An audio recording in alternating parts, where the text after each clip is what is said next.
Assalamualaikum warahmatullahi wabarakatuh. Saya Keisha Aurel Anindika Zahra dari kelas 7C nomor absen 16. Saya akan menceritakan kembali teks fabel yang berjudul Gajah yang Baik Hati. Siang hari itu, suasana di hutan sangatlah terik.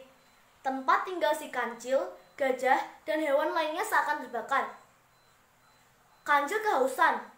Ia berjalan-jalan mencari air. Di tengah perjalanan, ia menemukan kolam dengan air yang sangat jernih. Lalu, tanpa berpikir panjang, ia langsung terjun masuk ke dalam kolam itu. Tindakannya sangat ceroboh. Ia tidak memikirkan bagaimana cara agar ia dapat naik ke atas.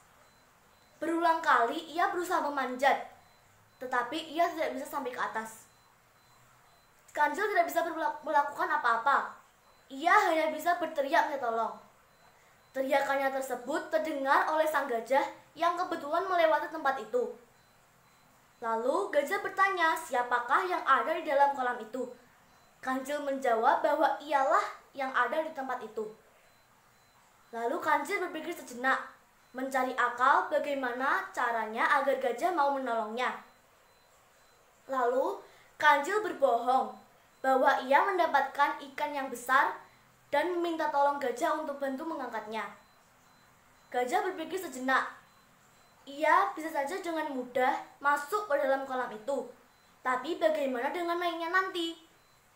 Gajah yang tahu bahwa ia dimanfaatkan oleh Kancil demi kepentingan dan keselamatan Kancil langsung meninggalkan tempat itu dengan alasan memberi pelajaran kepada Kancil. Gajah tidak lagi mendengarkan Kancil. Kancil mulai putus asa.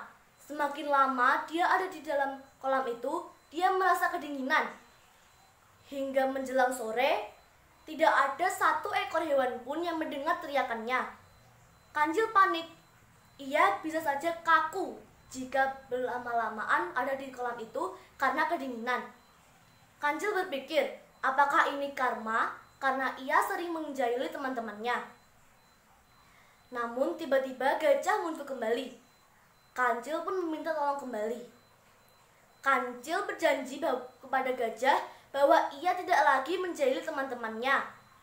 Lalu gajah menyadarkan Kancil bahwa ia harus benar-benar berjanji bahwa ia tidak akan menjahili, menipu, iseng, atau berbuat perbuatan yang akan merugikan hewan lain.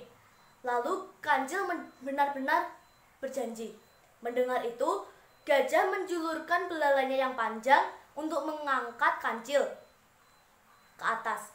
Saat Kancil sampai ke atas, ia langsung mengucapkan terima kasih kepada gajah dan tidak akan melupakan kebaikan gajah. Sejak saat itu, Kancil menjadi hewan yang sangat baik. Ia tidak lagi menjahili teman-temannya seperti yang pernah dilakukan kepada beruang dan hewan-hewan lainnya. Kesimpulan dari cerita ini adalah memang kita harus berhati-hati dalam melakukan sesuatu. Jika kita berhati-hati, maka kita akan selamat. Jika kita tidak akan berhati-hati, maka kita akan celaka. Terima kasih. Wassalamualaikum warahmatullahi wabarakatuh.